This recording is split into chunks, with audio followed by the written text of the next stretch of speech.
Hello and welcome to my podcast. I'm your host, Larry Liu, and today I'm very happy to be joined by Haris Durrani. He is currently a PhD student at Princeton University in the history of science program. Also pursues a law degree at Columbia University, JD, and in his previous life. Majored in physics, I believe, and also in African Middle East studies, also at Columbia University. So on his page, he talks a lot about like building robots, which is what he's been doing.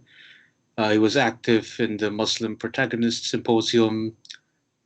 He has been an editor at the Columbia Journal of Transnational Law. He wrote a book on technologies of the self, which I had the pleasure to read about. It's great entertainment. And so incredibly accomplished, very much going in a lot of different directions. Law and the history of science is a big theme. Postcolonialism is also a very big theme in his writings. So, Haris, welcome to the podcast. Yeah, thank you so much for having me. It's an honor. I'm excited. Yeah. So maybe you could just talk a little bit about your background, because it seems to be in your writings that this is the glue that sort of holds everything together, right? So your mother is from the Dominican Republic, your father is from Pakistan. Yep. So how does your background influence sort of what you're interested in, what you're writing about, how you're thinking about the world? Sure. Yeah, I mean, it's sort of interesting. I guess there's a lot of directions I could go with that question. I mean, I think in some ways it's not something I've even thought about in a conceptual, analytical way often, because it's sort of just my lived experience of having, like half my family is from the Dominican Republic and half is from Pakistan.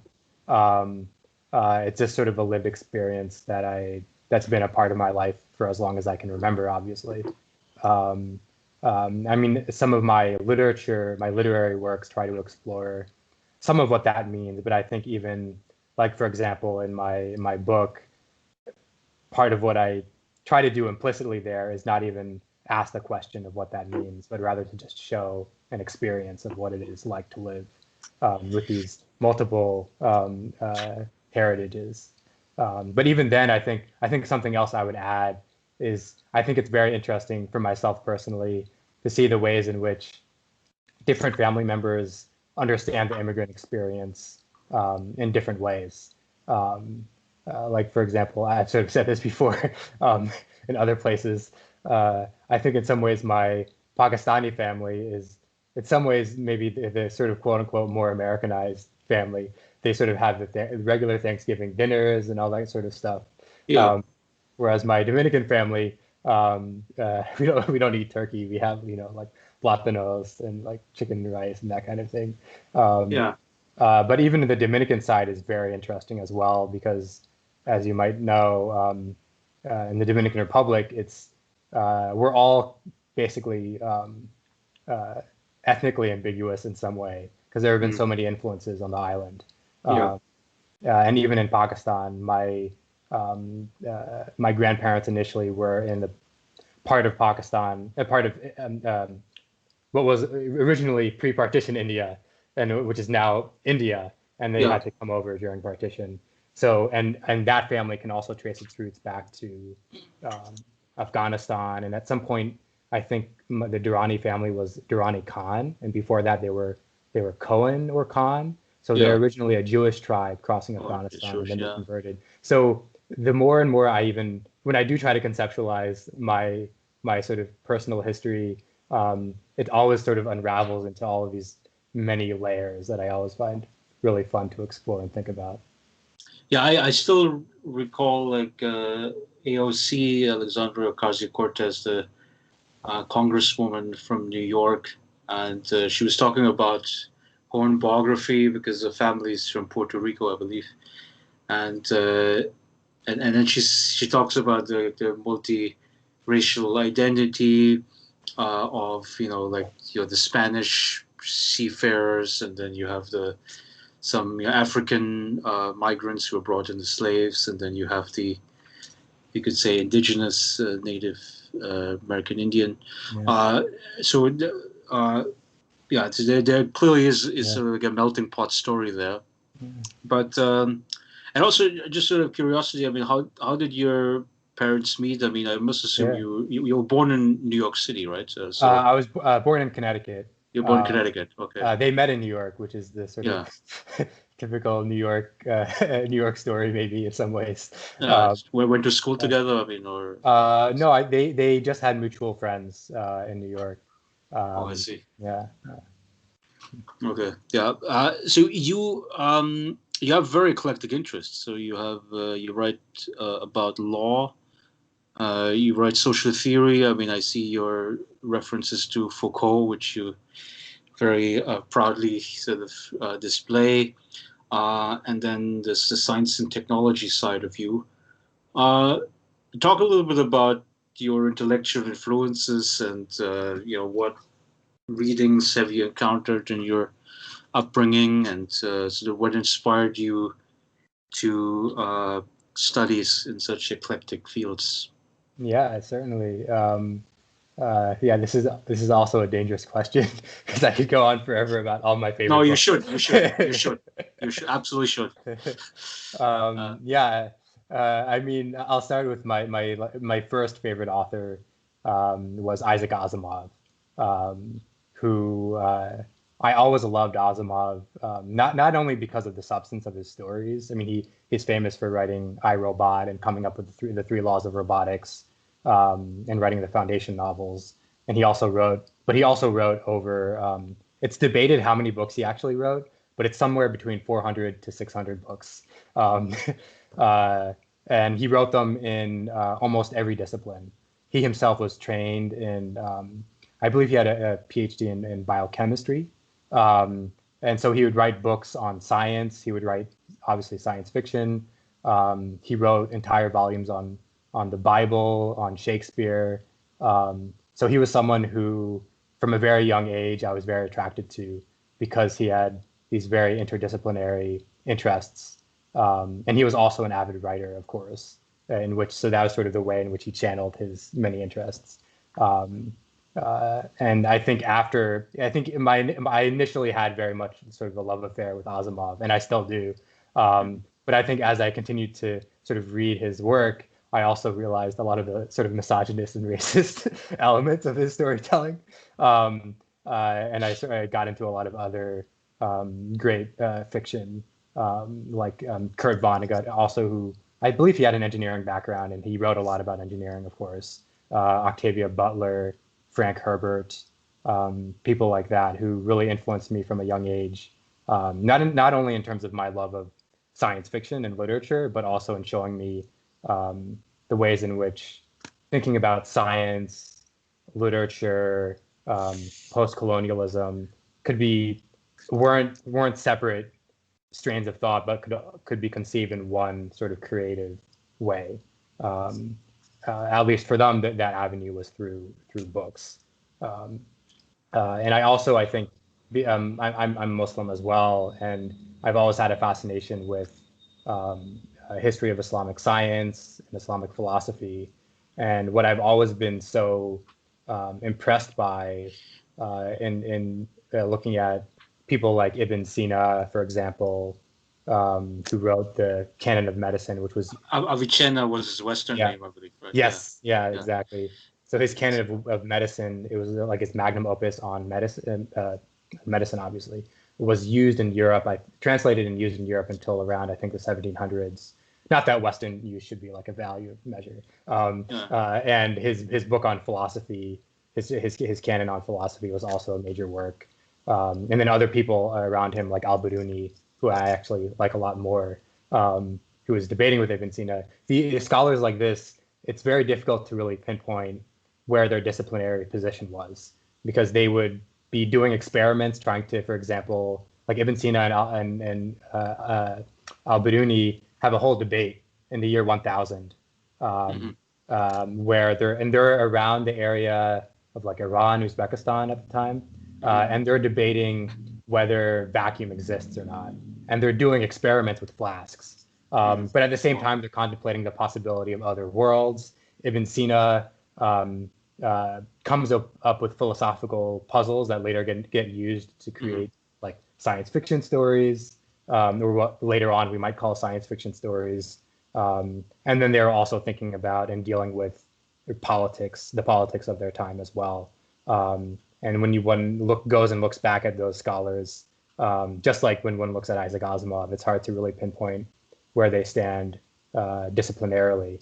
And I always found that really, really it's inspiring. So when people sometimes tell me, oh, it's so interesting you have all these interests, to me, it's almost not interesting. It's just sort of a fact of the world we live in, that we now have to be set into these disciplinary worlds.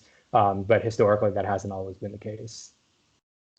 Yeah, that's one of the biggest complaints that I also have about the world today, that, to some extent, I mean, we have to become experts because, the number of facts that is needed to, understand the world is increased massively. I mean, just as a little side comment, I mean, I just started a Coursera course at Stanford about machine learning, right, with Andrew Ng.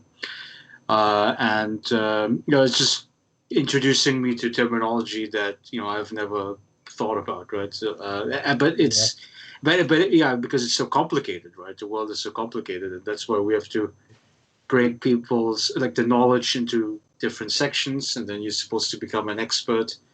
But then if you become an expert, then, you don't know what people in other subfields are talking about, right? So, that's why I'm like, if you go back to people like Aristotle, right? It's very pleasurable because you don't know whether he was a biologist or a sociologist or a historian or whatever. Yeah. Because they sort of did everything. It was easier for them. there were less books. Yeah. And it seems like, do you see your intellectual project also as, trying to recover the ancients? Because, obviously you mentioned the Ibn Sina and al-Biruni debates. So is like being another example would be like the Renaissance man, maybe, right? Like the Voltaire, people that wrote letters to each other, the men of letters. Is that sort of like an intellectual heritage that you feel we as moderns should attach ourselves closer to and discover? I'm not sure. I don't know if I really see myself as proselytizing that idea of going back to the ancients, whether they're conceived of as like Western or whatever they are, or not. It's sort of that's just where I draw my own inspiration and my own sort of way of thinking about the world. And I think a lot of it also came out of when I grew up, especially throughout all of my education, probably, I was always very frustrated by the self-described Western focus of my English classes and my history classes, and even the references in my science and math classes. And so I was always looking towards what is the anti-canon, and that's sort of how I came upon people like Ibn Sina and al-Biruni. Yeah, and that's sort of how if those were the ancients that I was drawing from, it was from the anti-canon ancients.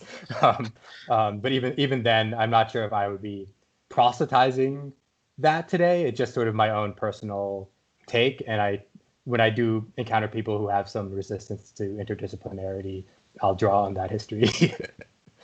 Yeah, I mean, just a little anecdote. I saw in the social media feed, like this sort of joke about you could say, right-wing anti-foreign sentiment, which is a poll where you ask people, should Arabic numerals be taught in the math class? And then, half of the respondents said no, right? No, we want to, we want American numbers to be taught to the people, to the kids. And so that just tells you about perhaps some of the Yeah. ignorance that exists in today's world. There's an Um, episode of Veep. I don't know if you've seen the TV show Veep, where one of the characters, I think he runs for Congress, and one of his major party platforms is the elimination of like jihadist mathematics or something. So he just wants to eliminate all of math because it's jihadist, because it has an yeah, Arabic yeah, origin. that's unfortunately the world which we live in, and you can go into the politics maybe a little later. So you have this essay which won an important prize. That it's about the cupola, right? So Correct. it's so of course I went to Google Images. I tried to look up what is a cupola, and then so you have like these glasses, like Yeah. that where you can sort of look into outer space. Uh, yeah, could you talk a little bit about what you argued there in that essay and what you tried to achieve there? Sure. Essay. Yeah. Yeah. That essay was sort of came out of several interests. Partly it came out of my interest in outer space, which I'm sure we'll talk more about. Um, and I sort of obviously, because having grown up with science fiction, I always had an intense love and interest for spaceflight. And in some ways, this is an engagement with a more critical approach to space. And I think because in my sort of upbringing and my exposure, sort of my being waterboarded by the sort of Western canon, I was often frustrated by much of the language about quote unquote common humanity, and global commons, or we're some sort of a global society of mankind that we all share. Um, and I having been told that sort of narrative always being told to me growing up, and myself feeling out of not within the narratives that were placed before me, I've always been kind of skeptical of those claims. So in the history of philosophy, there's this idea of the world picture, which is part of what this essay is about, which is the world picture, is in one strand of the history of philosophy, is the view of Earth from outer space. So Heidegger famously is one of the earliest philosophers to talk about it in an interview where he talks about the first picture of the moon from space. Hmm. And then, of course, the world picture becomes very famous around the environmental movement. And when you get the first color picture of the Earthrise, so Earth rising above the moon. Sorry, before I said Heidegger, picture of the moon, I meant picture of Earth. And so I found that much of the history of philosophy around this concept of the world picture, which also has so many other influences in law as well. So, for example, um, there's a famous essay by Garrett Hardin called "The Tragedy of the Commons," which I could talk more about at another point if you'd like. But is also sort of drawing on this idea of a global consciousness, or the world as a global resource. It's about the scarcity of resources as an assumption, right? You Right. don't have enough carrying capacity, I believe is the term he used, to like a given space doesn't produce enough food to sustain everybody on it. I think that's the simple Right. version of it, right? Yeah, yeah, yeah. He describes the Earth as a commons, the world's resources, quote unquote, as a commons, which he compares to the English pastures in the medieval and early modern periods, and says that if people are left to their devices, then the world's resources as a commons will become, because of overpopulation and because each individual will try to maximize their own production. So he's assuming a rational actor theory there. The result will be that you'll have a resource depletion, which will look at the global scale, which will result in sort of mass poverty and war and so on. And his solution is either complete state regulation or total privatization and parceling out of the commons. Um, And of course, that's what he says in his famous essay. But in reality, he was a eugenicist and a racist, and he saw the masses in India and basically said, why do we need to? We should not. The Western world or the developing world should not provide aid to, say, the masses in India, because then there'll just be more masses and they'll deplete more resources and so on. Um, I mean, because I was thinking further ahead to my legal interest in the legal history of this, Mhm. or surrounding the tragedy of the commons in the 20th century and that Cold War moment of decolonization. I wanted to, from a history of science perspective, with that essay on the cupola, to think about the world picture as a philosophical concept. And I found that much of the literature on the world picture that I had encountered treats it very much as a philosophical concept. It's literally just like a flat picture. Mhm. And it's something that people think about and they feel about, but it's not really thought about even in like an anthropological or sociological sense as a thing experience. It's something more sort of introspective. There's something that philosophers are thinking about, or even astronauts are thinking about when they see Earth from space. So what I wanted to do with this essay was to think even more practically about what it actually is in an experiential way, to design and create a world picture, a picture of the world, and then to live or experience it. And so the cupola is the largest window ever flown into space. It's not one window. What it is it's sort of like if you Google Cupola International Space Station, Mhm. you'll see it. It's pretty cool looking. It's sort of like cupola literally I think means dome. And so if you look up a picture, it's sort of a dome figure, and along the sides of the dome you have several sort of large rectangular windows, and then on the bottom there's a really big circular window, Mhm. and that big circular window is the largest window ever flown into outer space. And that entire cupola area, one or two astronauts can sort of snugly fit inside. And on the space station, it hangs right below the main sort of chassis of the station. Mhm. So you can look down at Earth, and then you can also look to the sides of the station. And so the essay sort of goes into more detail about what it is like for astronauts to experience that space, and what the actual functional purpose of the space is, how it's actually used, and how it was designed, and for what purpose. And part of what I wanted to do there was play with this idea of the world picture by sort of breaking it down into the way it's actually experienced.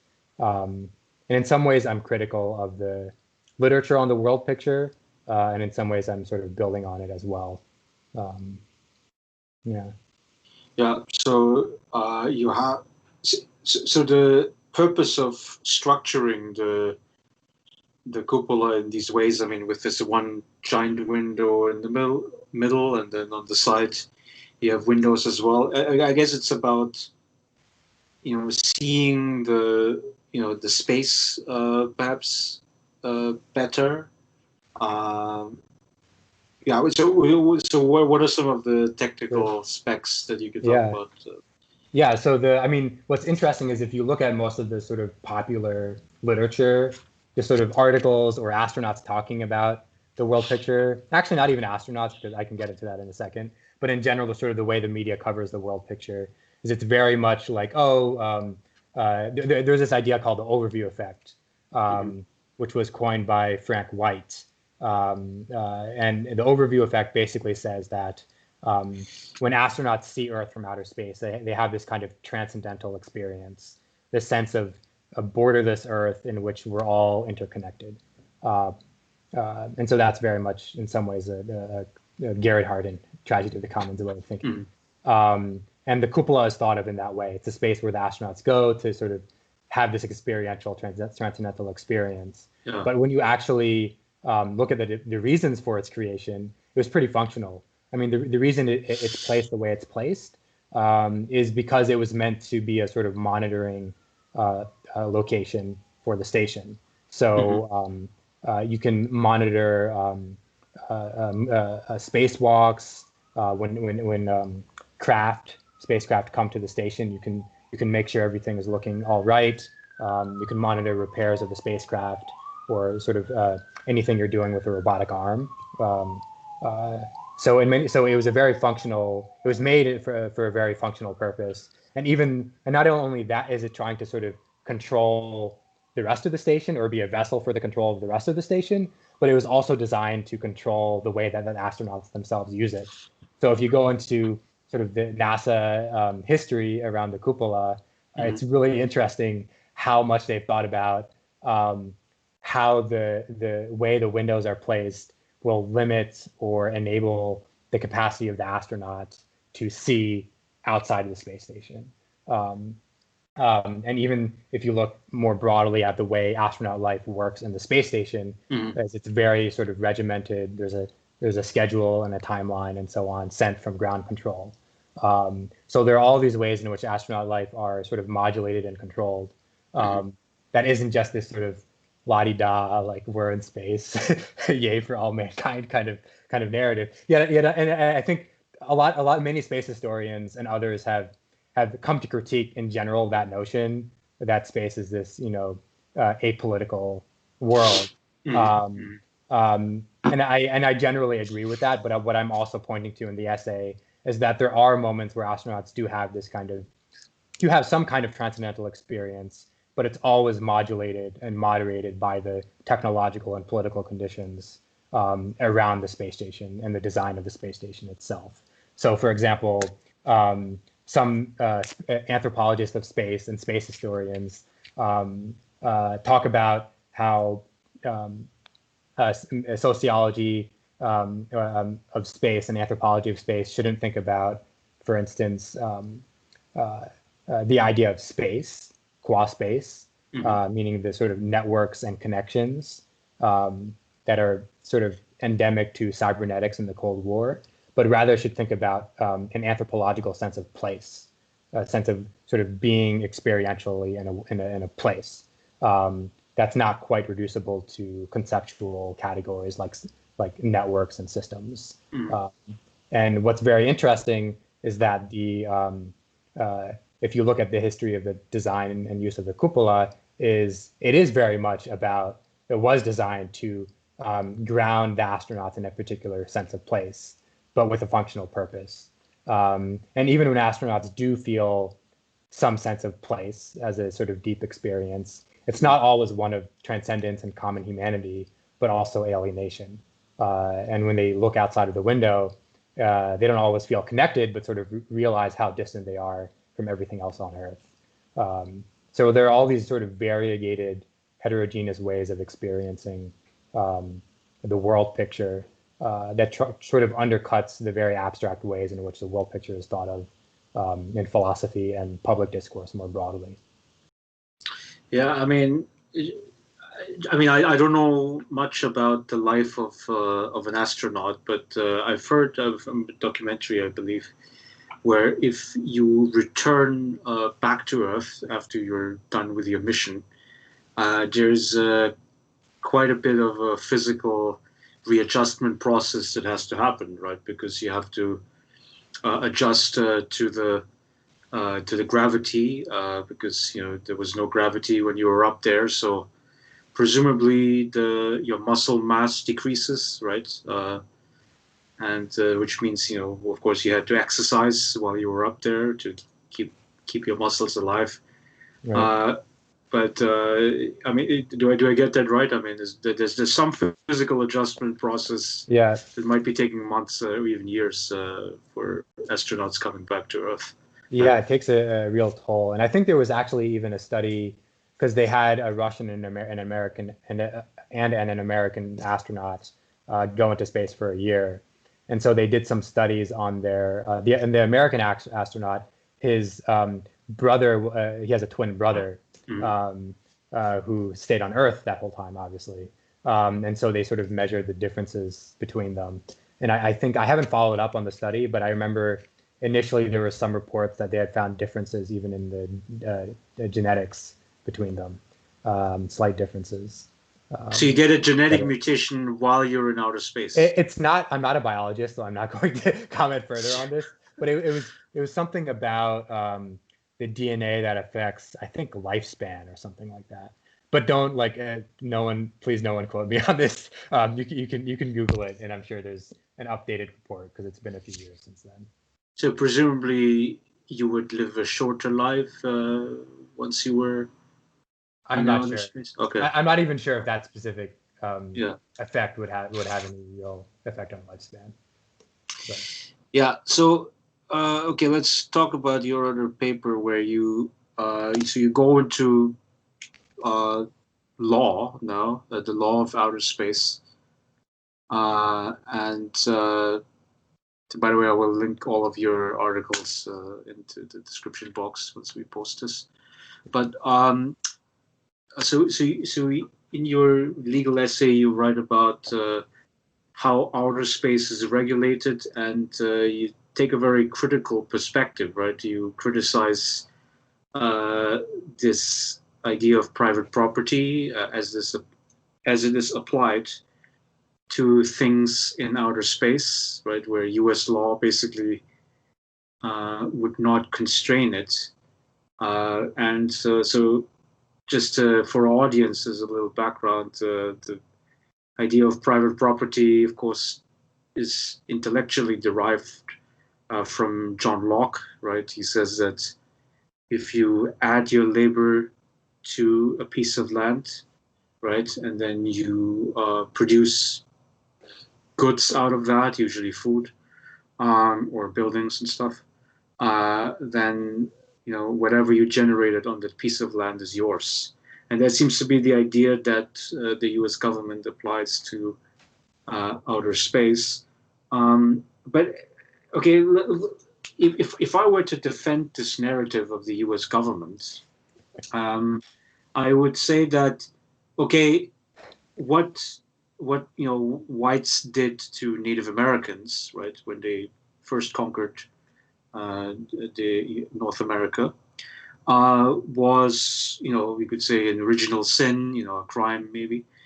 But if I'm seizing things in outer space like an asteroid or planet, moon, whatever, but there's no other human being that has sort of seized it before. So what's the problem with applying Lockean property principles to outer space? So yeah, yeah. sure. Yeah. Yeah. Well, first, I just wanted to add before, if there are any legal historians or lawyers listening to this, just so that my I'm not. credibility doesn't. No. Oh no. I was just going to add that I think the Lockean idea of private property is one idea of private property, and there, especially having just taken my general exams in legal history, I question everything. Okay. And that there's a. I mean, I generally tend to agree that the Lockean concept is I think regardless of whether historically that has always been like what private property has been understood to be, I think by the 20th century, if not by the end of the 20th century and the rise of neoliberalism, I think that history going back to Locke has come to be seen as the predominant understanding of property today. Um, uh, right, but and I think something else I would add, because I think what was most, I can talk more about the reactions to the piece as well on Twitter, which were very entertaining. But I think what was most revealing to me about the reactions to the piece were that I think many people were they thought that I was saying that spaceflight itself is colonialism in the sense that you have described, that to go to some other a planet or orbit and occupy it in some way or fashion, that act itself is the thing, that there is some colonization happening in that particular act as described, when that is not really what I'm saying at all.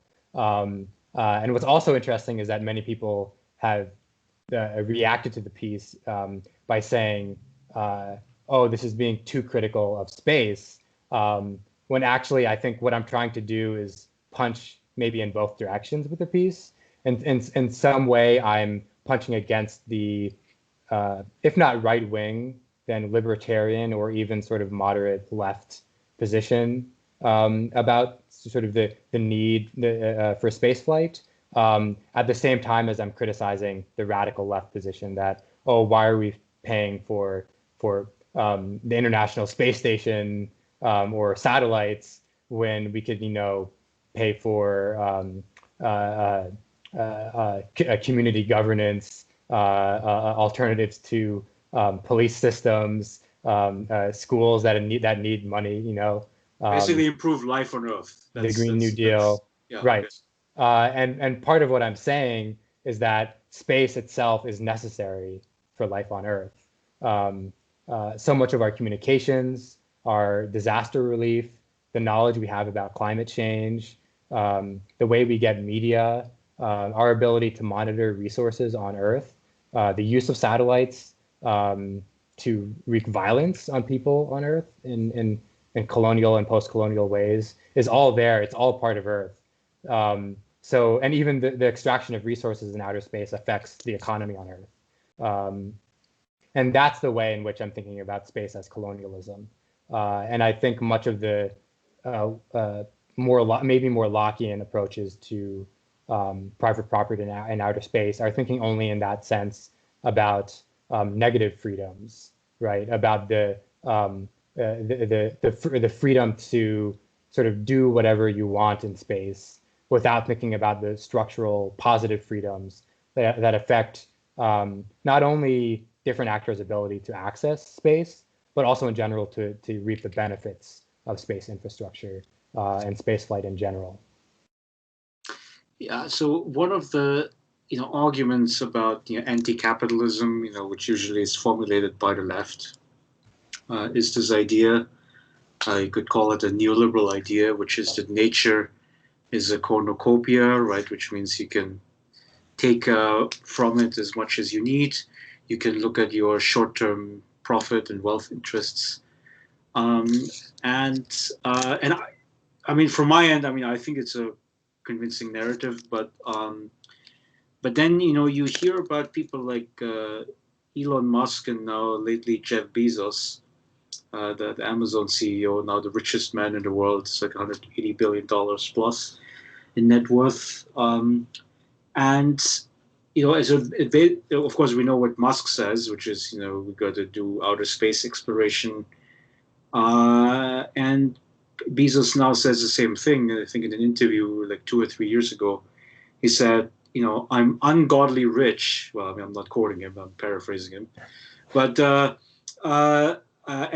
but he says the only way how I think I can use my wealth is by space colonization, and then he enunciates the idea of we should have, because earlier we talked about Garrett Hardin, resource constraints, Malthusianism, and what he says is, well, we got to blow up this whole Malthusian crap, right?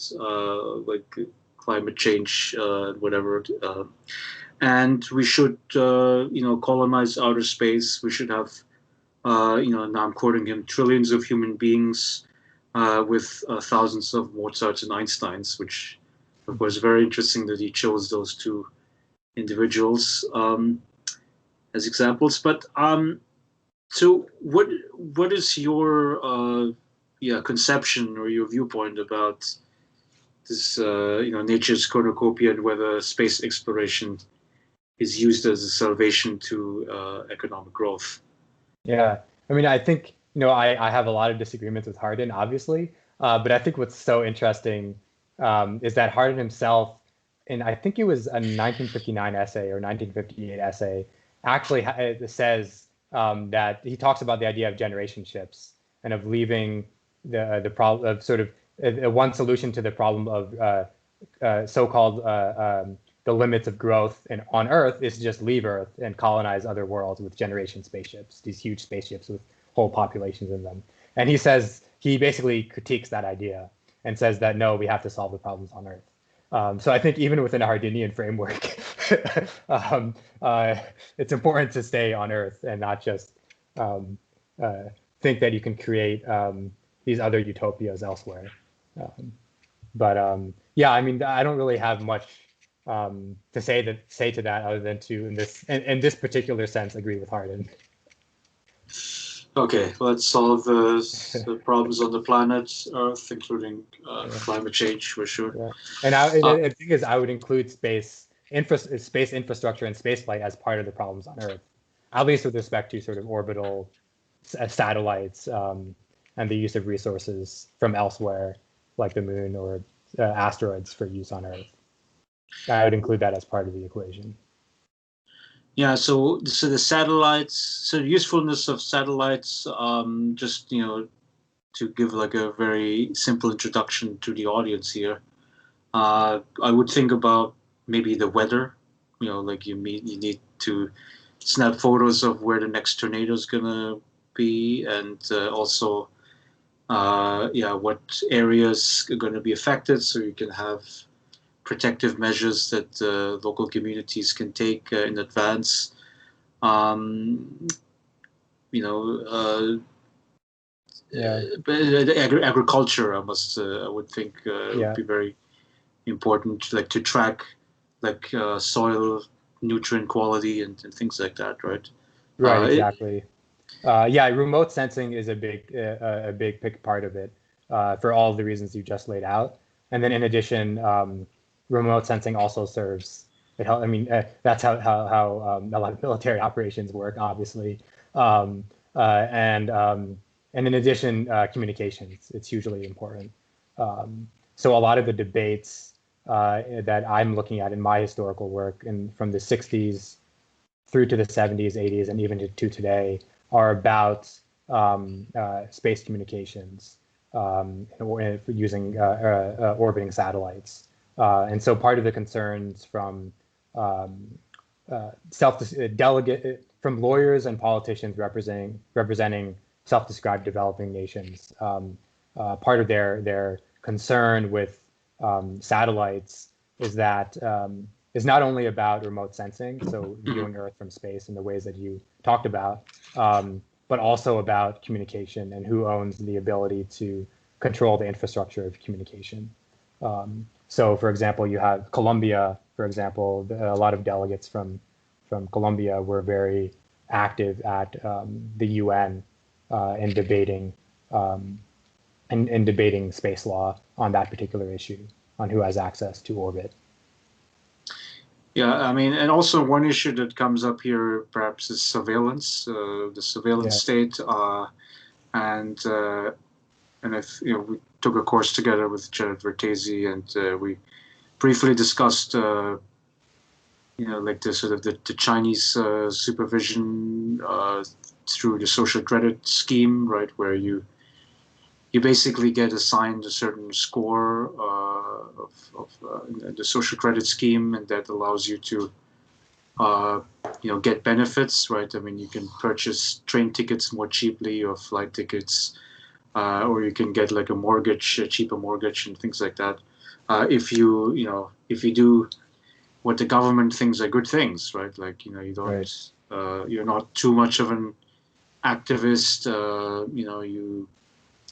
You take care of your parents. You take care of your health, maybe. Like Yeah, if you don't buy cigarettes, right? yeah, And so which all of these personal life choices that that there's a system to track it, right? When you use your phone, usually. exactly. So do you have some thoughts about the surveillance state and also, I mean, perhaps the private actors that Yeah, exist here, like Google, Facebook, are they're very much capable of controlling and steering us to buy the yeah, products. Um, so do you have some thoughts about surveillance systems, sure. how they affect us? Uh, um, yeah, they may not be very original thoughts, but I mean, on a personal level, I always thought that I've always been very paranoid.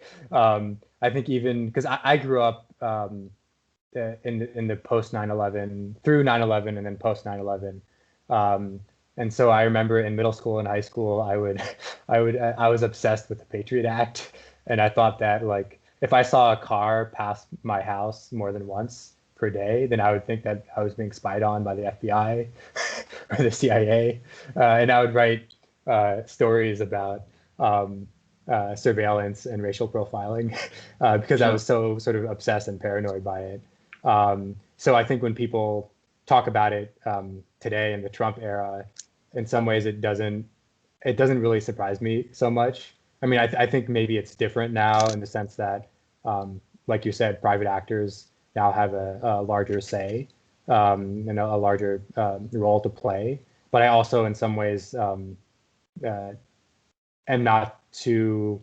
Um, I don't think I don't. I would say I don't think that the role of private actors changes the game at a deeper level, in the sense that there's always a high degree, or there's often a high degree of cooperation between um, state and private actors.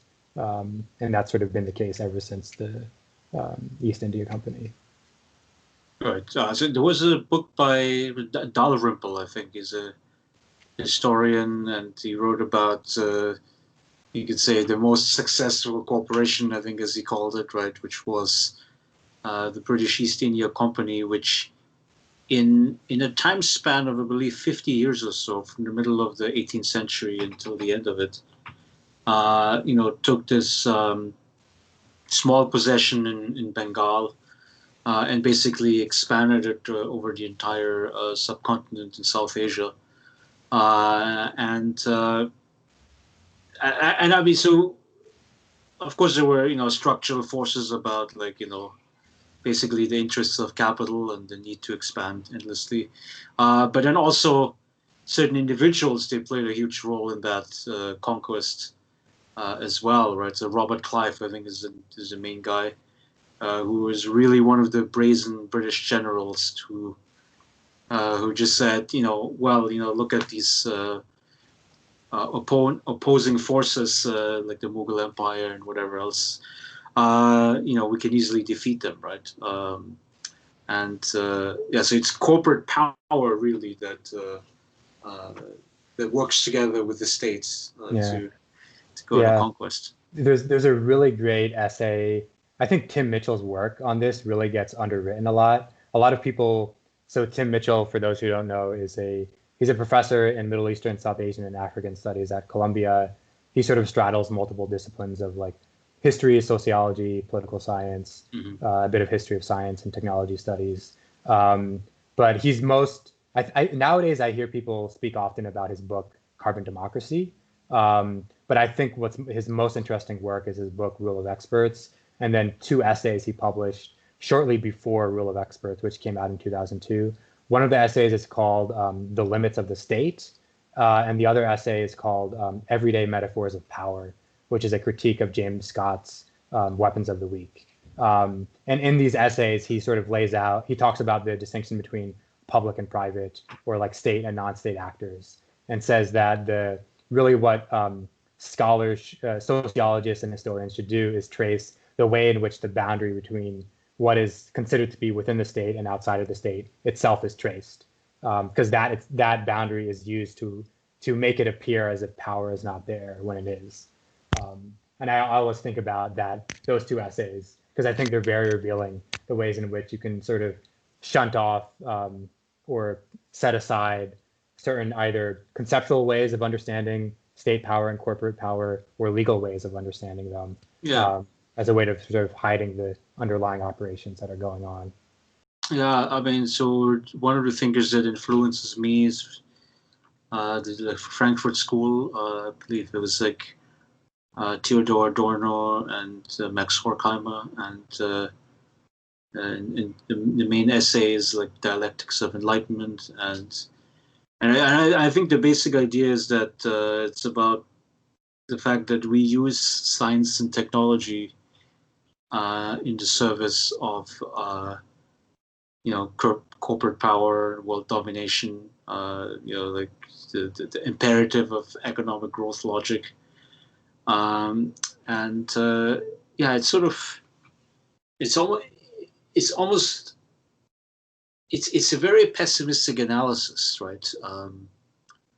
Because if you read Marx in the early days, at least like 1840s, and he writes about, the, I don't know, the uprisings in France and all over Europe.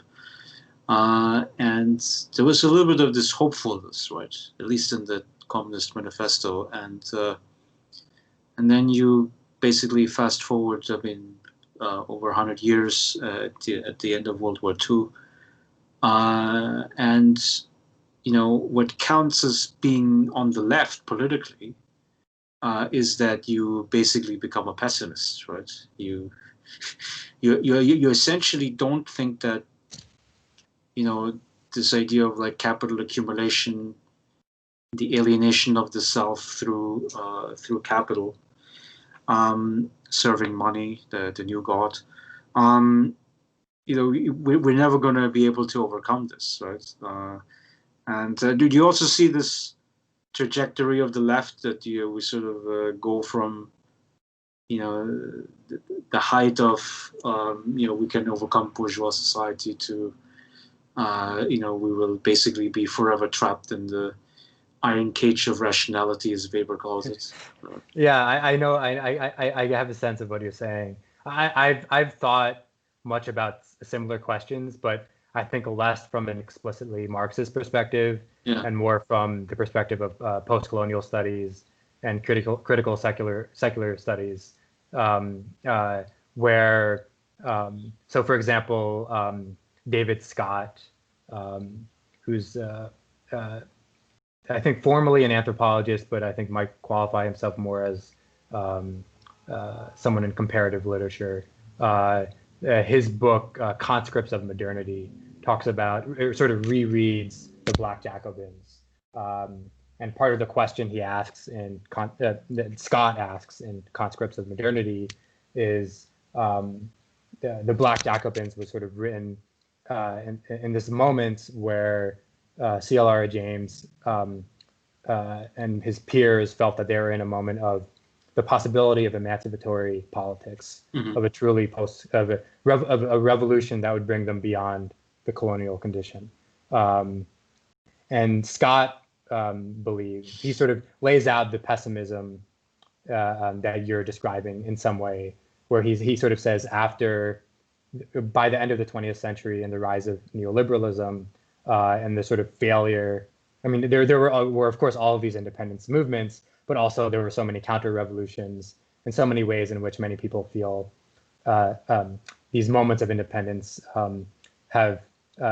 were fantastic in many ways, but also that post structures of colonialism have continued on. And Scott asks, what do we do now in this post-colonial moment where an emancipatory future does not seem possible?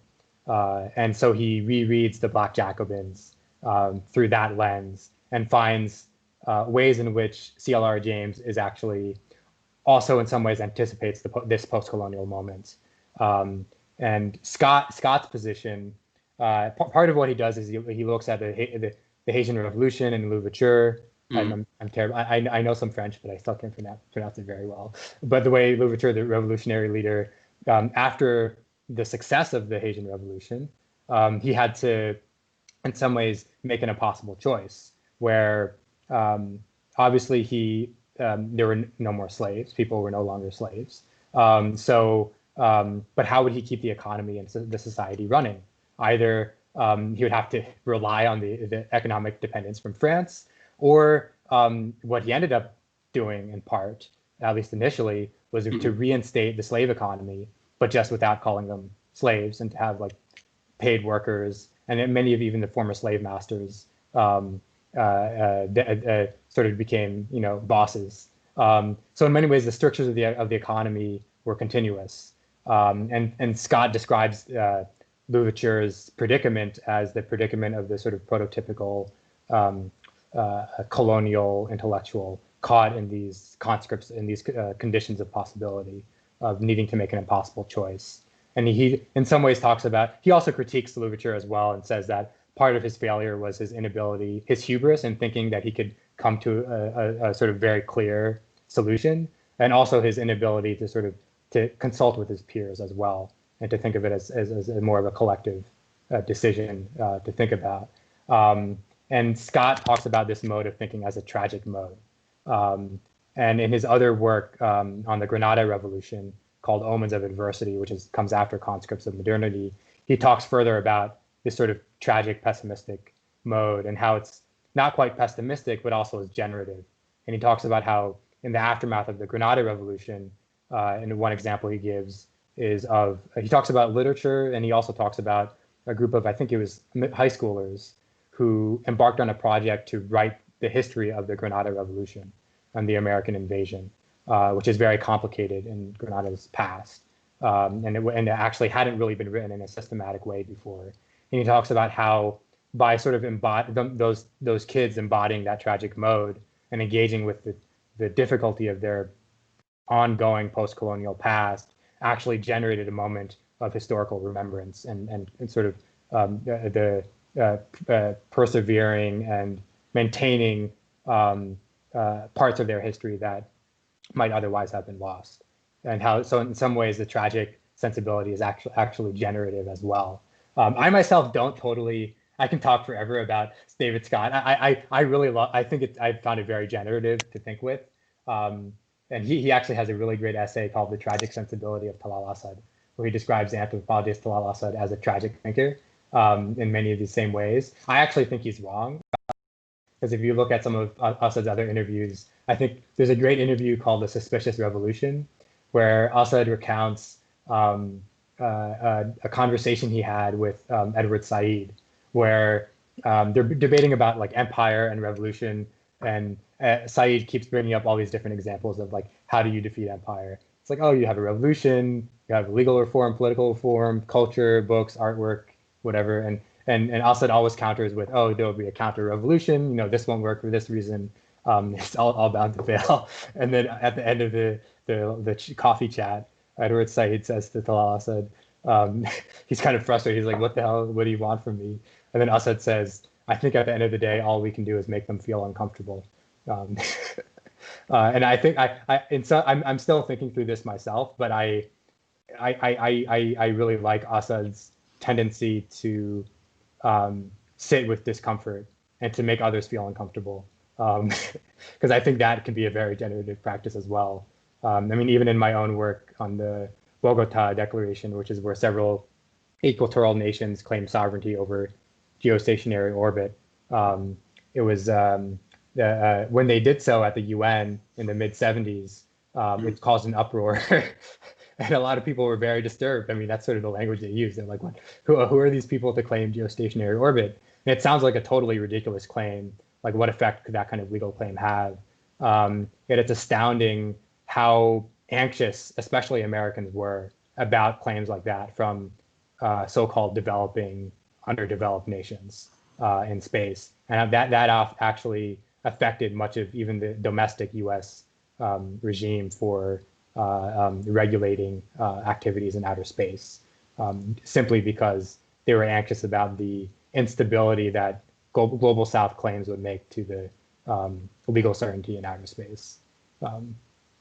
So it seems to be what you suggest here is that I mean, so I think you seem to be agreeing with the left pessimism, essentially, but you want to see the light in it.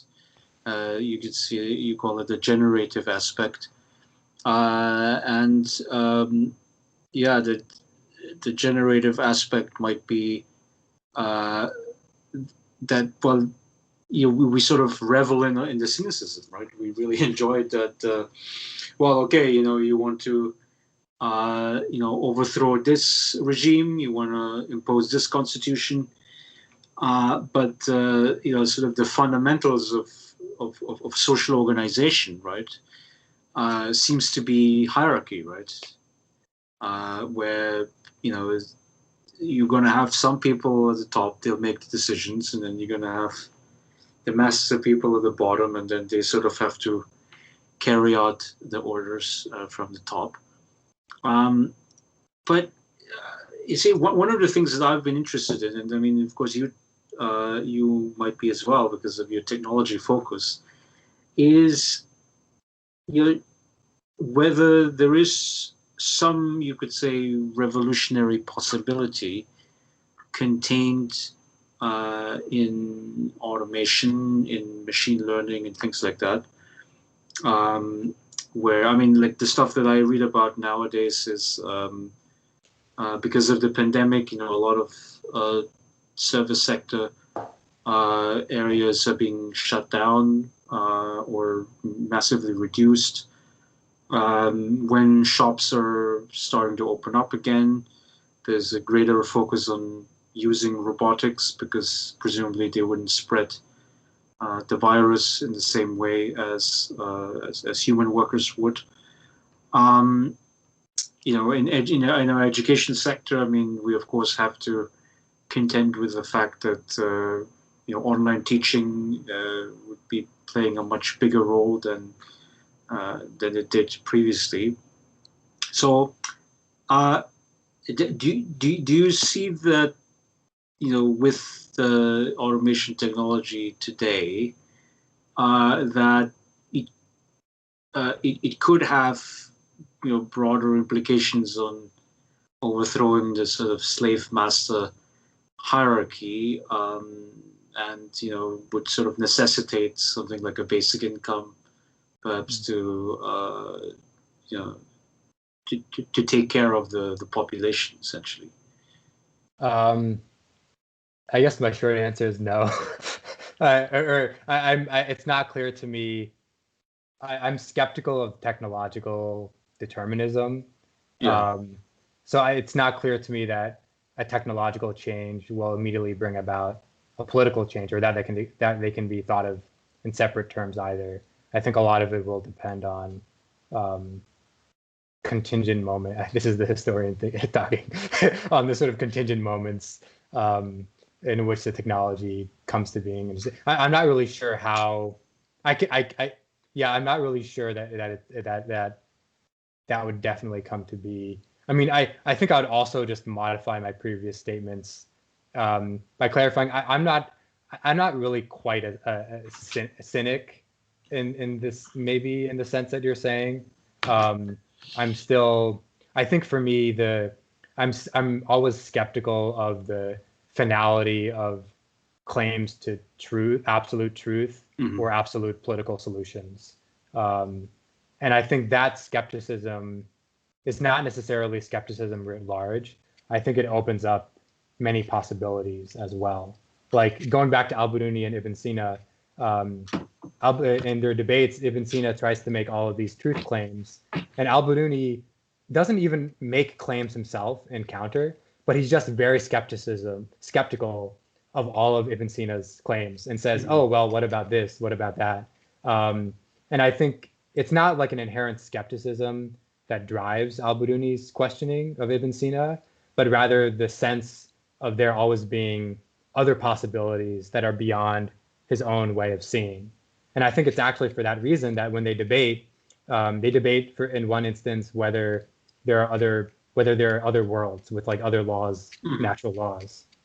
And Ibn Sina does not believe that that's possible, because he believes in natural law. He's an Aristotelian and so on. So there has to be sort of one universe with like all these natural laws bound up by causality and maybe secondary causality in chains. And Ibn Sina is skeptical of that. For him, because he's skeptical, he believes in the possibility of other worlds. And for me, so there is a cynicism there, but there is also this profound, deeper optimism of other possibility. And when he says that thing about the possibility of other worlds, I have a quote here that I just pulled up. He says to Ibn Sina calls him a sophist. And then al-Biruni says, I declare myself a sophist. If by a sophist you mean those who do not agree that there is nothing beyond these five senses and that every existing thing is perceptible. And I love that line. I declare myself a sophist. If by sophists you mean those who do not agree that there is nothing beyond these five senses and that every existing thing is perceptible. And so going back to the political, out of the theology and metaphysics and back to the politics, I mean, I think I just read the really great book Foucault in Iran, which is about Foucault's engagement with the Iranian Revolution. And it talks about how many people critique Foucault for sort of not seeing the later failures of the revolution.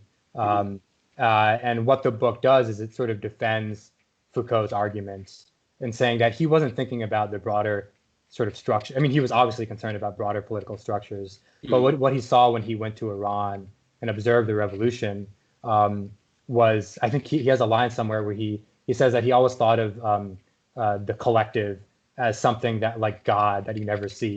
And then he says, but when I went to Tehran, I saw the collective, and it was a collective spirituality. And there was a sort of he described this idea of the possibility of the contingent moment of revolution, that there is something that you can't quite place. This is what the political solution will be, but you can have an experiential, spiritual sense of a collective spiritual revolution in a contingent moment.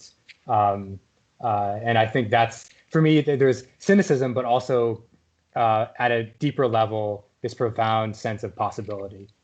So Sorry, I had to go on that rant. so the historical context in the Iranian case was that there was a Shah, his name was Reza Pahlavi, and he was kind of installed by the CIA, right? There was another leader, democratically elected, Mohammad Mossadegh, in the early 50s, and then he was gotten rid of in that CIA coup. And so the mindset, you could say, in the Iranian public in the late 1970s was that the Shah was basically a corrupt ruler, and he would only benefit himself. But one thing I found very interesting in Iranian society, even at that time, was that it wasn't clear until like really the cusp of the Islamic Revolution that the Ayatollah Khomeini would become sort of the supreme leader, right? Because the clerics, they were in exile, I believe, in Iraq, right, or in France or something, and it was only at the end when the people were already on the street, and then the Ayatollah came back in an airplane to Tehran and was greeted by the masses. It was only towards the end that it was clear that the Ayatollah and the Islamic clerics were the dominant faction inside the A little revolution. bit. I mean, part of the book's argument is a slight critique of the narrative that the Ayatollah only came in at the end, and he sort of traces the ways in which the Ayatollah and other clerics and religious figures and practices were part of the revolution along the way, and also not just sort of religious leaders, but sort of the collective, what he calls and what Foucault calls the collective spirituality of the people, where you had like protests and revolutionary activities going on in conjunction with Friday prayers and with very important Shi'i festivals for the family of Ali and Hussein, and how those events were which were both collective and spiritual and experiential, were inextricable from the politics of the revolution itself. So actually, part of what he's doing in the book is critiquing a narrative of the revolution in which a sort of dogmatic religiosity sort of swooped in at the end. And he's sort of saying that a more open, more open, contingent, possible kind of spirituality was present throughout the revolutionary activities. Is it like a little bit of a, like, I didn't read the book, obviously. No, but, it's cool, yeah. Is it like a Durkheimian claim about like rituals and solidarity? So basically that you would perform certain rituals that would bring in the public. Research about Nazi Germany and fascist Italy, like the rituals, the displays of nationalistic fervor, the waving of flags and the like speeches and rallies with hundreds of thousands of people. I mean, those are all very important to generate the sort of emotional energy to support that regime. I think a little bit it was sort of the idea of the performance. Yeah. But I think what he's also pointing out is the ways in which Marxist revolutionary thought was inextricable from Shi'i Islamic thought as well, and it was very much a drive. Not only both the practices and the beliefs were intertwined. There's a great line from Talal Asad in his book Formations of the Secular, where he says, in order for secularism to work as a political arrangement, either beliefs are so malleable that they can easily be changed, or they have no relation to practice at all. Something like that. I'm paraphrasing. Yeah. And so that's kind of what he's showing in Foucault and Iran, not Assad, but this other author in Foucault and Iran. And so a lot of the Marxist thinkers are, for example, drawing on Hussein and Ali and other important figures in Islamic and Shi'i history as sort of the like proto-Marxist revolutionaries and stuff like that. Yeah. So just as another context, I guess, in the Middle East region, right, you have, since the 1950s, I would say, the Egyptian independence from Britain under Gamal Abdel Nasser. And, Nasser for a short period of time united with Syria, right, to the United Arab Republic. And then you had the Ba'ath Party, both in Syria and then later on in Iraq under Saddam Hussein. So in the Middle East region, you had sort of a competing, you could say, ideological basis, right, to the Shia Islam in Iran, which is broadly, it's about Arab nationalism, right? Maybe like a little bit of like state socialism, right, where the Arab state would sort of come in and provide capital for industries. But it seems to be that that idea of like Arab pan-Arab socialism and nationalism, didn't seem to work out. Is that a correct assessment of this historical situation? Possibly. I'm not although I did my minor in Middle Eastern, South Asian, and African studies, my focuses then were more in the medieval era. I see. Okay. So I'm not going to embarrass myself by trying to make a blanket statement about pan-Arabism. Yeah. But yeah, it's just a piece of history here. But okay. So let's go to your book about technologies of the self. It's your first book that you brought out, right? And I had the pleasure to read in its entirety. I mean, it's. I'm sorry to not have to read the whole thing. it's incredibly well written. So what I was sort of looking for whenever I was, going through the paragraphs and the sections was, now he's gonna come up with this grand narrative, right? The grand narrative. I was searching for it. And I read to the end, and I didn't feel like I got it. But it seems to be you don't have to have liked it. Yeah, I mean, no, it was well written. I mean, from a literary perspective, and I mean, I'm a literary ignoramus. I haven't read too many novels, I have to admit. But from my vantage point, it was extremely well written. And just from a narrative perspective, it was, what were you trying to accomplish? And so, I would think that. It's about the quest for the meaning of life, right? That this, protagonist, who interestingly has a Dominican mother and a Pakistani father, so that is quite an interesting confluence with your biography there.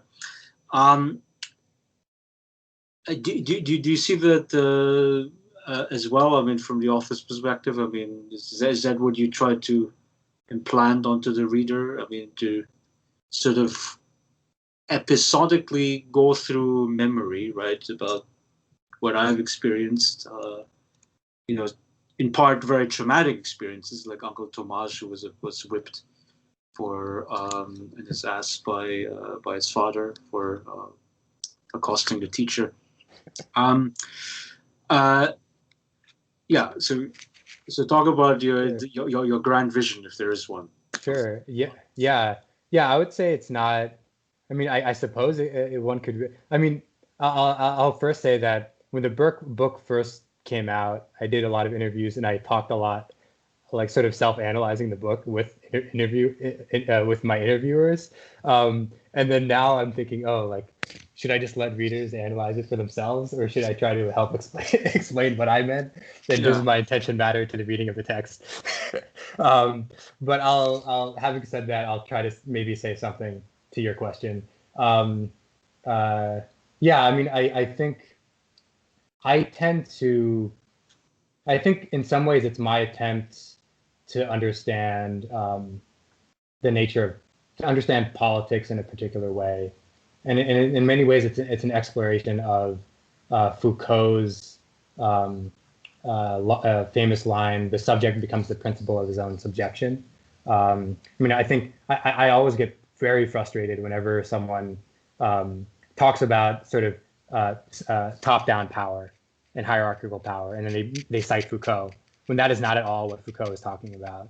Like, for example, when he mentions the panopticon, which is his famous example of a power structure, it's a prison where there's a tower in the center, and all the guards are in the tower, and there's windows all around the tower.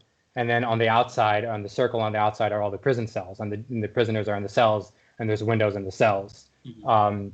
And so when the prisoners on the outside look to the center of the tower, they cannot see through the windows where the guards are. So they Mhm. can never tell that they're being watched by the guards.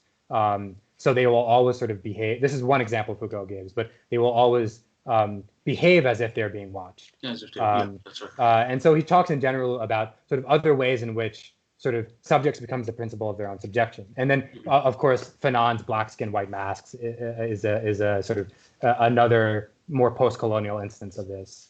Just And summarize for our non-Fanon readers and sure, experts.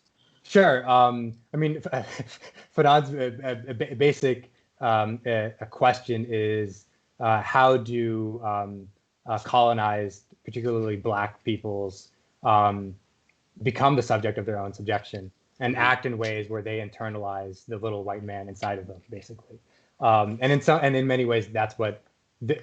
And I think I would say half of what this book is trying to do is to explore that question. Mhm. Um, uh, and I think I can talk more about other aspects of it as well, but I'll just add on this thread. Um, I think what I found, because what I find so much in my own experiences dealing with um, other Dominicans, other Pakistanis, other Muslims, other people of color, um, are the ways in which we sort of internalize the stories we're told about ourselves by white people.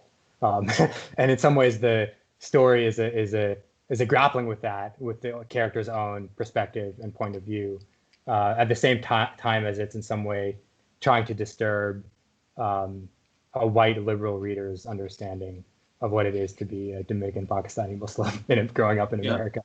But there are also ways in which it's very much not about Foucault at all, and the title is just like a red herring. Um, Yeah, so you mentioned obviously this your Muslim faith would be a very big part of it, and also not just that, but the fact that you grew up in New York City post 9/11. well, I grew up in Connecticut, in the suburbs of New York. Oh yeah, in suburbs of New York. But there were but the context was that okay, so you had Islamic terrorists, and they drive, an airplane to the Twin Towers in Manhattan, and then the sentiment in the country turned, anti-Muslim broadly, right? The idea that look at the terrorism that we bring into this country, and we have to pass national security laws. And at that point, the Department of Homeland Security was founded. It did not exist previously, right? So the whole defense apparatus was built up in U.S. society, and also ideologically there was a turn towards anti-Muslim thinking. Yeah, so Could you talk a little bit about, well, obviously, like that post 9/11 Patriot Act type of,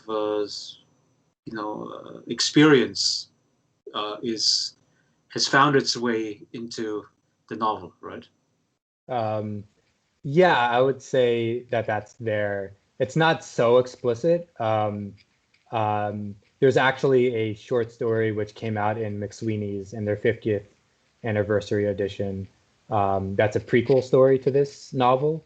It's called 42 Reasons Your Girlfriend is Working for the FBI, CIA, NSA, SHIELD, Fringe, Division, or something else. It's a very long title. Even I've forgotten it. But it's sort of a humorous take on misogyny, the intersection of misogyny, surveillance state paranoia, and being a Muslim post 9/11. But yeah, I think the piece is in some way an exploration.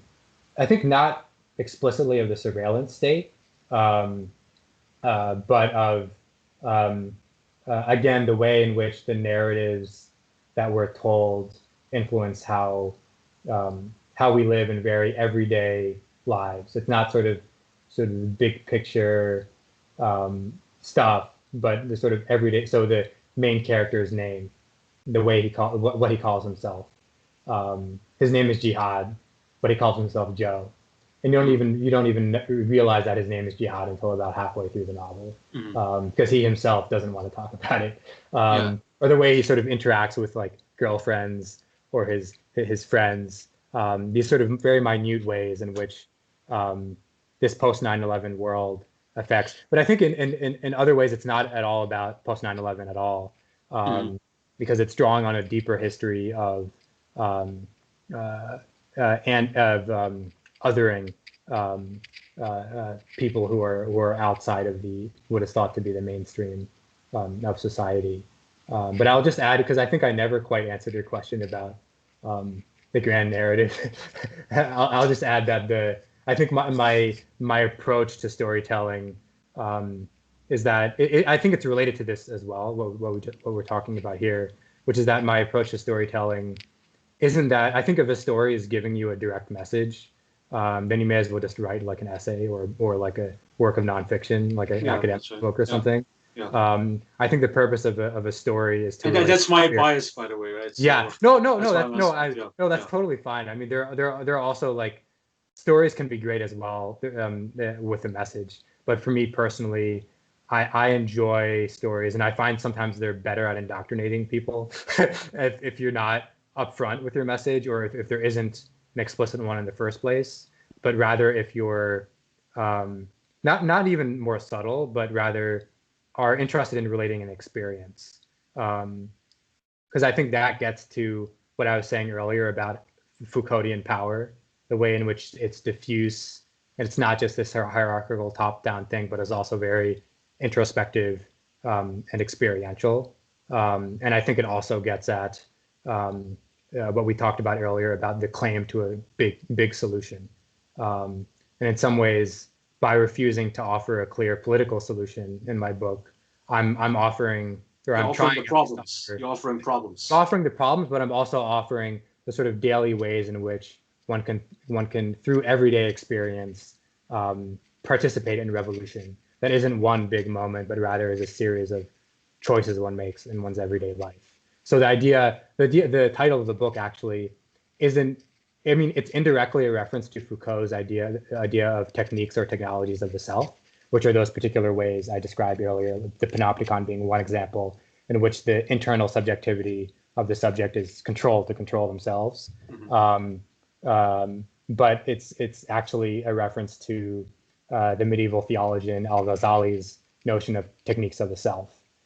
So in the book, the controversial book by Wael Halak on Islamic law called The Impossible State, he compares Foucault's notion of techniques of the self to Al-Ghazali's idea of techniques of the self, which are based in prayer and collective practice and everyday spiritual experiences, exactly what I've been describing.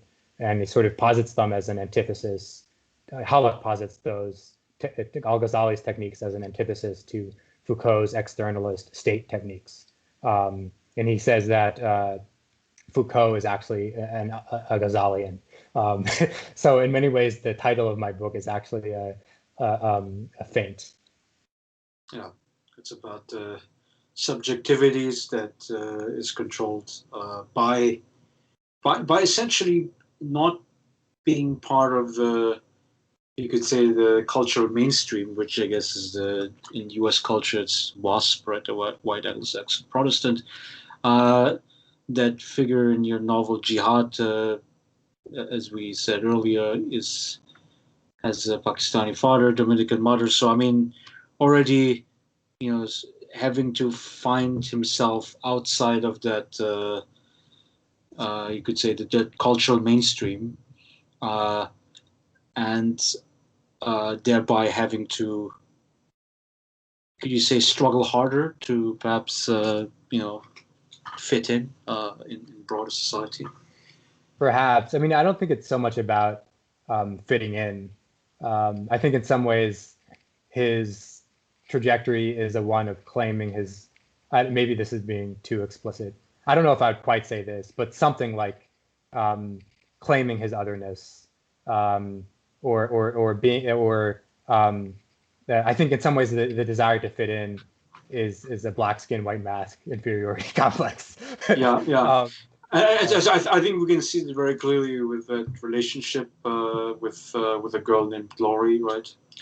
And so she's a white girl, and we could think quite ordinary in her tastes and orientation, but I guess the intercultural, you could say, difficulty in that relationship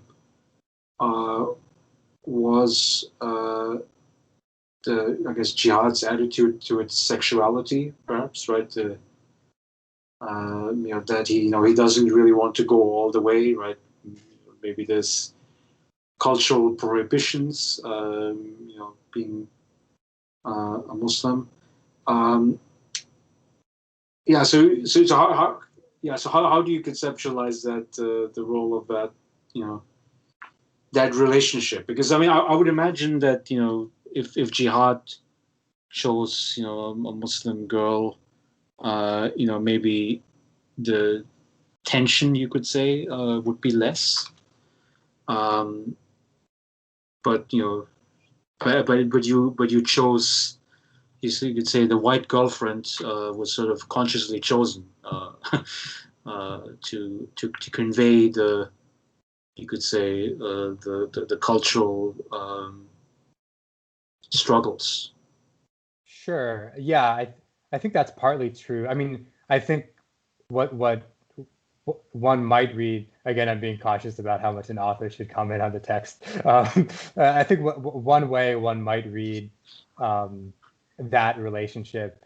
I mean, I think your reading is one possible reading. I think another possible reading is, again, just about the ways in which the ongoing continuities of empire and colonialism that even precede 9/11, the post 9/11 world, affect everyday experiences as everyday as sort of interacting with a girlfriend. But I think also to reduce it just to cultural difference, there are also hints. I'll say there are also hints in the story about misogyny and the way in which the main character interacts with the girlfriend, that shows that he just doesn't understand how to interact fully. I'll just say that. And I think what's interesting as well to point out is how he interacts as well with another potential love interest who is Muslim, and how in many ways empire also figures into that relationship as well. So I did a keyword search of the word demon, and it popped up 66 times. And I would think that you you do find it very important to have this demon as it's like a nemesis that has to sort of show up inside of that novel, um, you know, to confront Uncle Tomas and Jihad himself. Um, and well, I guess for me as a naive reader, I mean, uh, not believing too deeply in like heaven, hell, and all these concepts. Um, what's the point, basically? Your point Yeah, the of the point demon. of the demon. Yeah. Yeah. Well, I think I would refer to my earlier statement that I do not like stories to have a clear point, but rather to relate an experience. Um, but I will say the demon for me is the archetypal example of the subject becoming the principle of his own subjection. So the demons, I'll sort of explain for those who have not read the book. The demon is his name is Santiago, which is Saint James, the patron saint of Spain. In when the Catholic monarchs Isabel and Ferdinand, quote unquote, reconquered. They basically just conquered Spain after it had been occupied or ruled by under Muslim rule, but with a sort of a very diverse set of Christian, Muslim, and Jewish population. When the Catholics came in, imposed the Spanish Inquisition, and sort of kicked out Jews, Muslims, and non-Catholics from Spain. The saint that they invoked was Santiago. They said Santiago Matamoros, Santiago Matajudios, which is Saint James, the Moor Slayer, and Saint James, the Jew Slayer. So if you look at paintings, there are a lot of sort of, if you just Google like paintings of Santiago, you'll see like this, he's like a knight riding on this horse with his sword upright, and he's trampling over the bodies of Moors, of like Africans in like turbans and so on. And then, and of course, Christopher Columbus was there, and this was in right before 1492. He was there at the first mass after they quote unquote reconquered Spain, and and then when he went to the New World, Santiago gained a new name, Santiago Mata Indios, Saint James the Indian Slayer.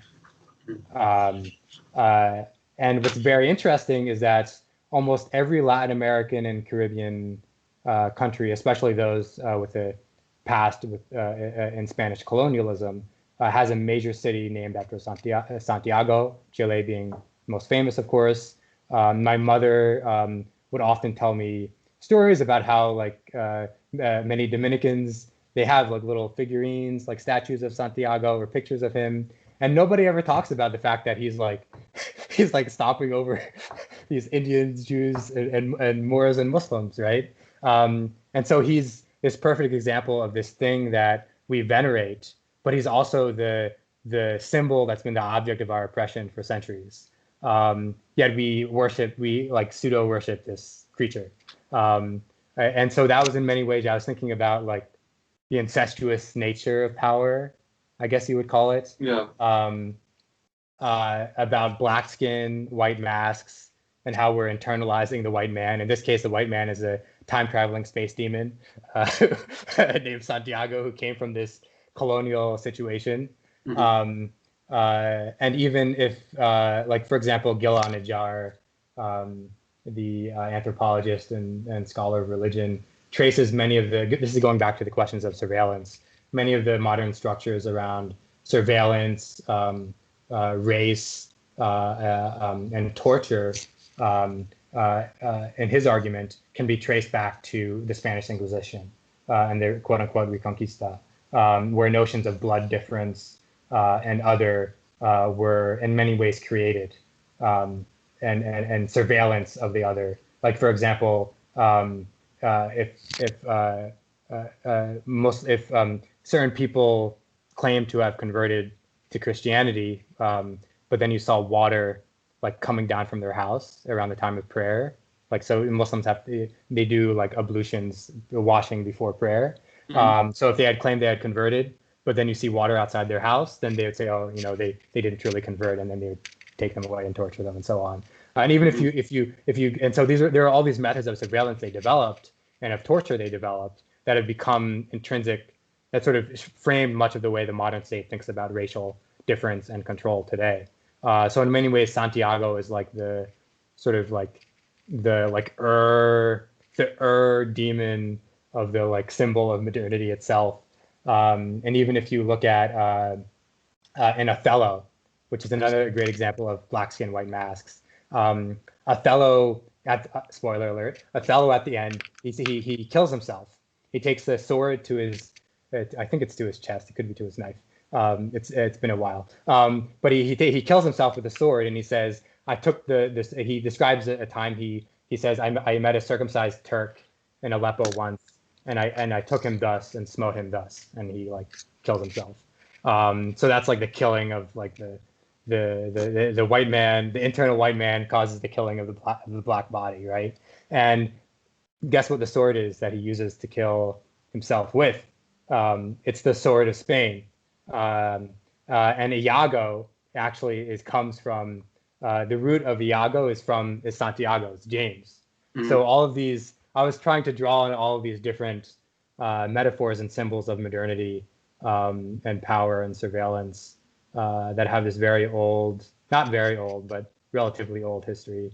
And in some ways, the point of the demon, to get back to the question, is that I couldn't, it was very difficult for me to put into like a thesis statement what my experiences are in grappling with the legacies of colonialism and empire were, but I felt I could do so more truthfully with a demon. So in a sense, the hero is the demon, right? So the Santiago, the guy with the knife on the horse, who kills blacks and Jews, or removes them from the country. And that seems to be the bigger story that emerges. And while you were saying that, I was thinking about Friedrich Nietzsche. And in particular his book, The Genealogy of Morals, right? And he sort of formulates his philosophical premises, beliefs, which is essentially, it's about glorifying domination, right? So he starts off the book about like attacking Christianity. He's attacking socialism, which he says is like a close cousin of Christianity because of the, you could say, like underdog mentality, or like the idea of like you're gonna side with the poor, with the sick, with the weak, and so forth. And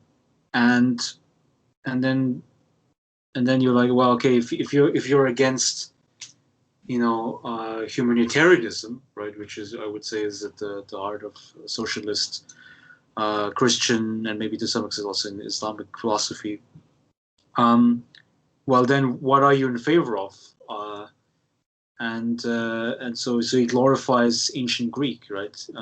Ancient Greek values, which supposedly are about valor, right? So like if you read Homer, and during the Trojan War, right, when Achilles avenges his love interest, right, by killing Hector. Hector is the guy that gets killed for avenging Patroclus, and then he drags the corpse around a chariot, right, and even the other warriors, the other Greek warriors, the Mycenaeans, are saying you should stop it, like enough of it, right? It's enough punishment. But that I mean, for Nietzsche, I mean, like that's a good thing, right? It shows valor, it shows vigor. I mean, it shows the virtue of the active human spirit, I think, is the way how he puts it, right? So I think if you were to apply like a Nietzschean perspective on Saint James or Santiago, the Moor Slayer, I got the Google picture up here. That, yeah, like I can totally see why we would come to glorify it, right? I mean, this whole idea of like Christianity or Islam or socialism, right? All I would say they're cousins in their philosophical origin. Is to sort of go against that. No, I mean it's about humanitarianism. We got to help the poor. We got to help the sick. And no, in the Nietzschean frame, it's we got to glorify the strong, right? um, uh, and so in that philosophical battle, I mean, do you have a perspective on Nietzschean thinking, or? Not that much.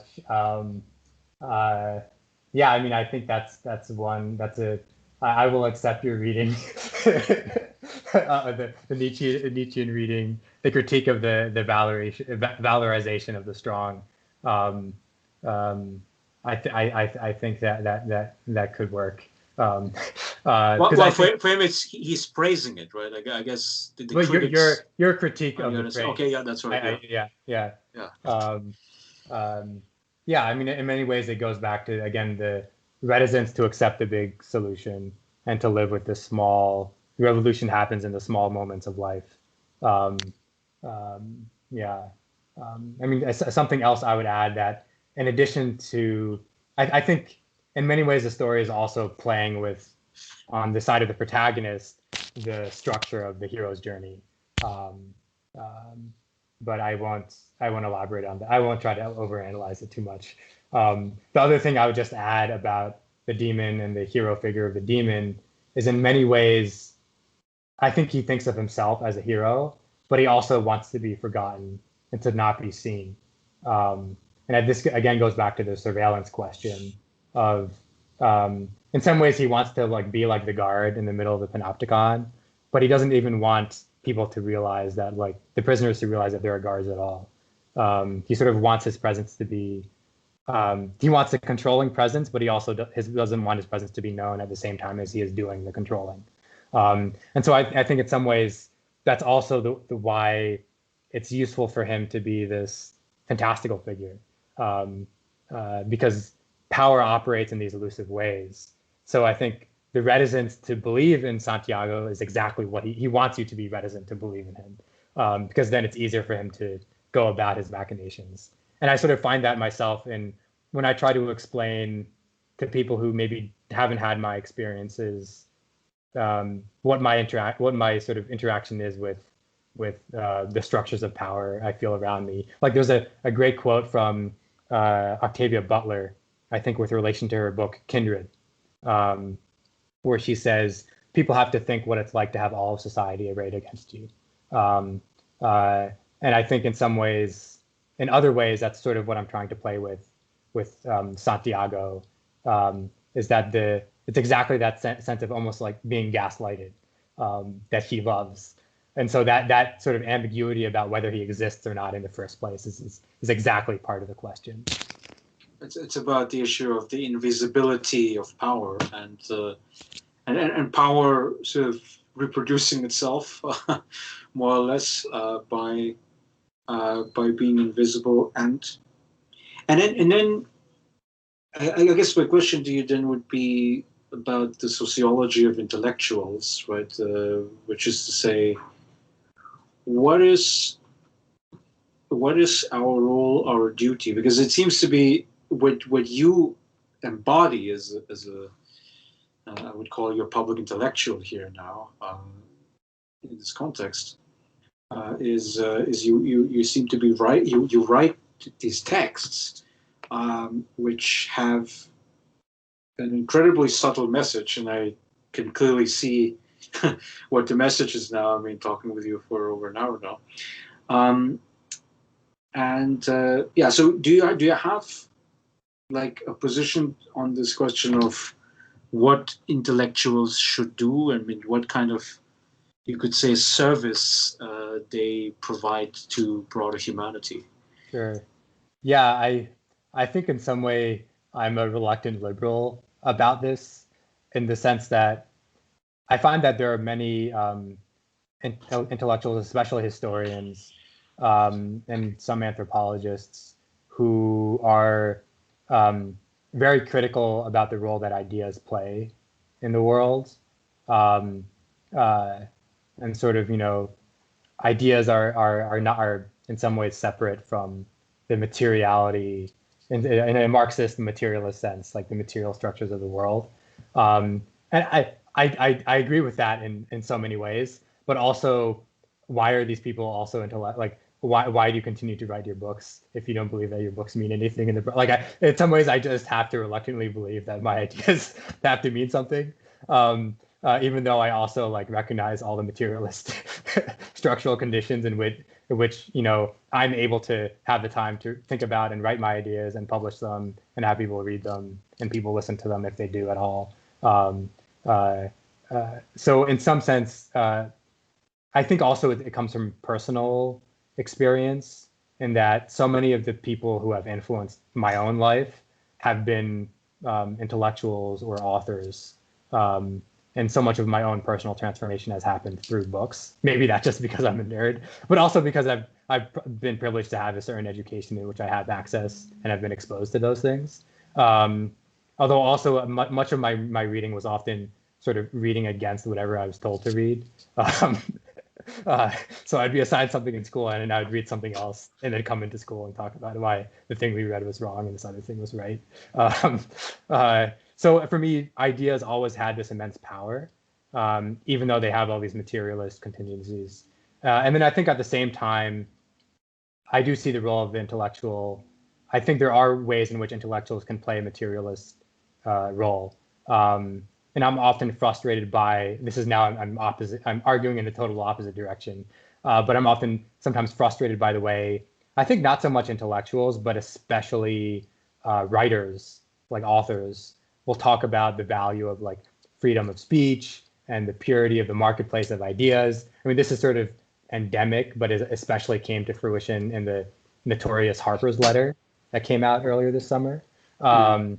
So Where the premise is freedom of speech, and we shouldn't cancel people for saying Yeah, outrageous things. Yeah. yeah. I mean, I think some of the signatories of the letter would disagree with your interpretation of it, but I agree with it. But I think not just the Harper's letter, but so much of my own experience, I think in college, in high school, dealing with literature and books, has been that people keep talking about this idea of freedom of speech, when in reality, I mean, Talal Asad has a really brilliant passage in his book Formations of the Secular, where he talks about, he sort of critiques Habermas's notion of public space, and also talks about how in order for speech to have any effect, like someone has to, be able to write and publish it, and then there has to be a sort of a stage and an audience in which it's heard, and then people have to have certain sensibilities in which they're receptive to the idea, and the idea then gets dispersed and so on.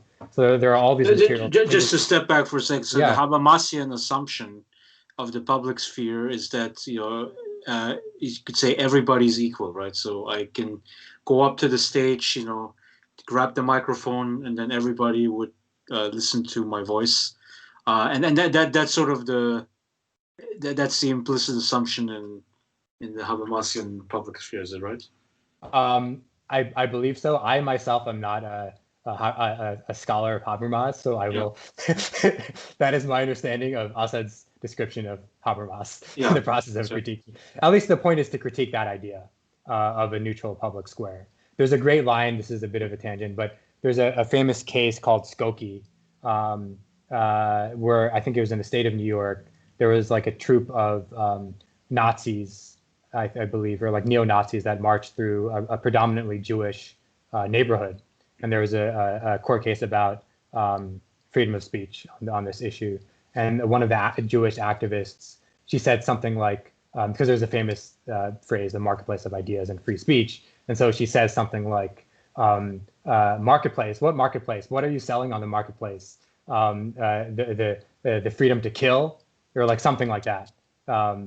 And so anyways, so I think going back to the public intellectual stuff, I'm often frustrated by the ways in which this freedom of speech language is instrumentalized to sort of to elide all of the structural inequalities around how ideas are spread.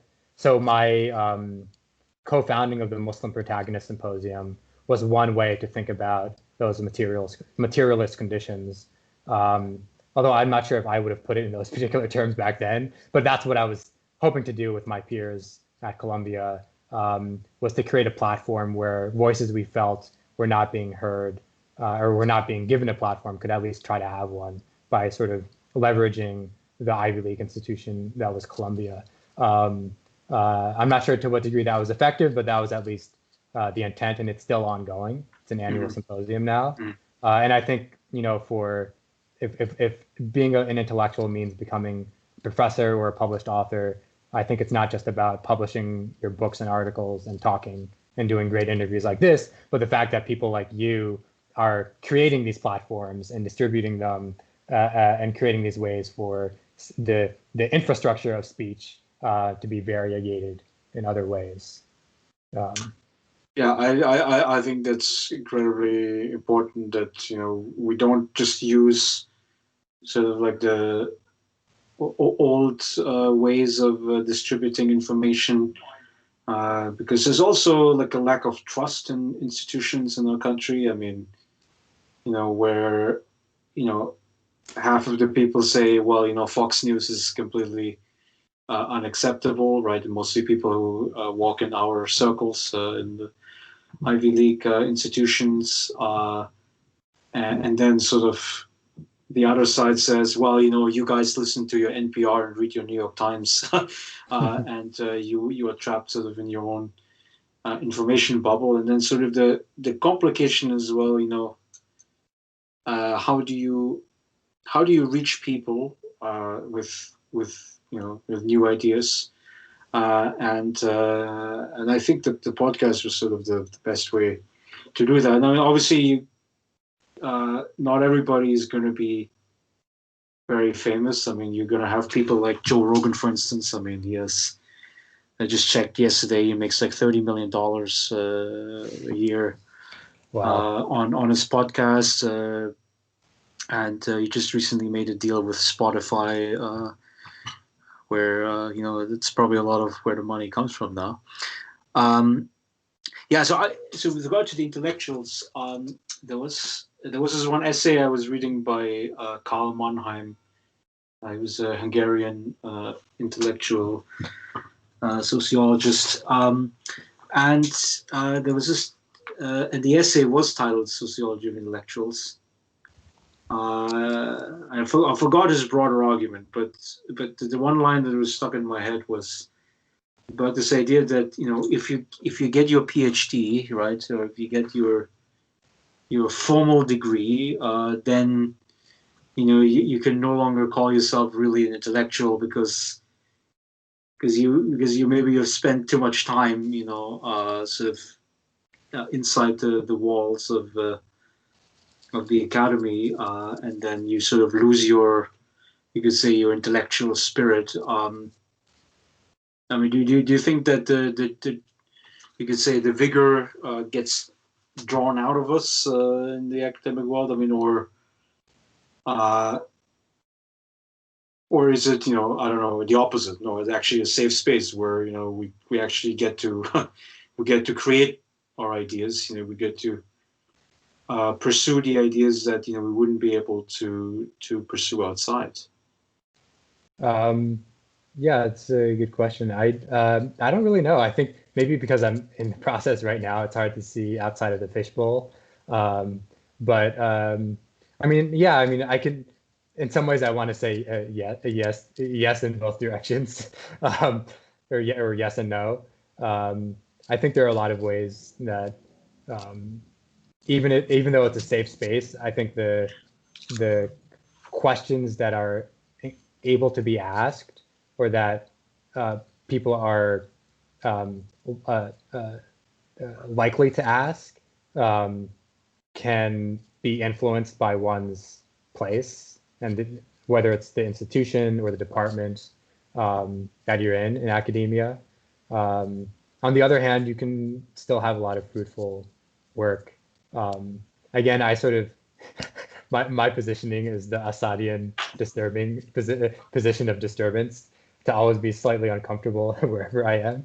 And I sort of, for me, I sort of like from my own personal disciplinary positions in both history / history of science and law, I like that I'm being forced to straddle two different disciplinary spaces, because it makes me I have to be constantly kind of on my feet about how I'm talking to each audience, and how each field asks different and sometimes overlapping questions. And I like the tension. I think also the lawyers, not always legal historians, but law schools generally, are more interested in those big solutions, the big political solutions. And I think in some ways I'm also, for better or worse, interested in those as well. At least in the sense that I mean, laws exist in the world, and they will for the foreseeable future. And I think it's important to think about how they affect people's lives.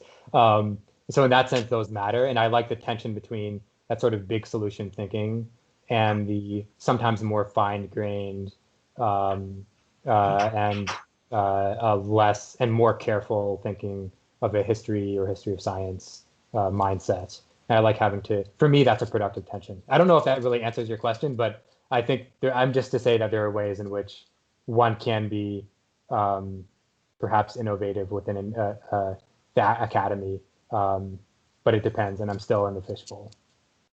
Yeah, that's a big, too big perhaps of a question for an individual person to look at. So you're gonna finish up with 2 degrees, I guess, with the history of science PhD, and then the JD in the law school. And I mean, I must assume you see yourself as an academic long term. Is that what you? Ideally, that would be great. yeah, that's right. Yeah. And then you would also pursue research, also continuing to straddle both areas, both in law as well as in the history of science, I must presume. So that's great to be in. Okay, so you have any other comments, areas that you want to cover? Because I think I got through all of it. No, this has been really great. Thank you so much for having me on. Okay. Well, so yeah, okay. I thank all my listeners out there, and I thank Haris for coming on to the podcast. Let's hopefully do this again. Awesome. Thank you, Larry.